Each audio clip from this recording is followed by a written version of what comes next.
বিশ্বকাপে রাতে শক্তিশালী সাউথ আফ্রিকার বিপক্ষে মাঠে নামবে বাংলাদেশ। খেলা শুরু হবে বাংলাদেশ সময় রাত 8:30টায়। প্রোটিয়াদের হারাতে পারলে গ্রুপ ডি থেকে পরের রাউন্ডে খেলার পথে অনেকটা এগিয়ে যাবে শান্তবাহিনী। কথায় বলে আহত বাঘের থাবা হয় খুবই ভয়ঙ্কর। বিশ্বকাপ শুরুর আগে যুক্তরাষ্ট্রের কাছে হারে বাংলাদেশের অবস্থা হয়ে পড়ে সেই আহত বাঘের মতো। লঙ্কাবদের মধ্য দিয়ে সেই আহত বাঘই যেন প্রাণ ফিরে পেল।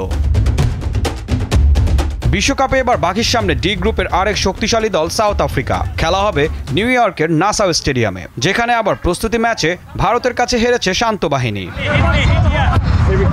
দুই দলের শক্তির তারতম্য বিবেচনায় যে কেউ প্রোটিয়াদেরই এগিয়ে রাখবে। তবে নিউ ইয়র্কের মন্থর উইকেটে বাংলাদেশের বোলাররা কিছুটা হলেও বাড়তি সুবিধা পেতে পারে। বিশেষ করে মুস্তাফিজকে নিয়ে প্রত্যাশা করতেই পারেন ভক্তরা। সঙ্গে তাসকিনও পেস দিয়ে ভরকে দিতে পারেন মিলার ডিককদের। সেই সাথে তাদের স্পিন দুর্বলতা মাথায় রেখে একাদশে বাড়তি স্পিনার খেলাতে পারে বাংলাদেশ টিম ম্যানেজমেন্ট।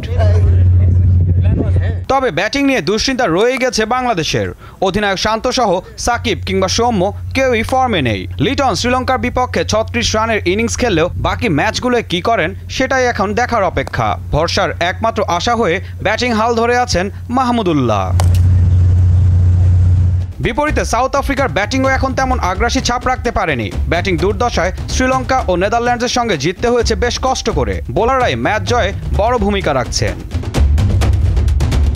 মুখোমুখি দেখায় পরিসংখ্যানের পাল্লা ভারী সাউথ আফ্রিকার দিকে। টি-20তে 8 বার দেখায় প্রতিবারই হেরেছে বাংলাদেশ। ঈশান হাসান, দীপ্ত স্পোর্টস।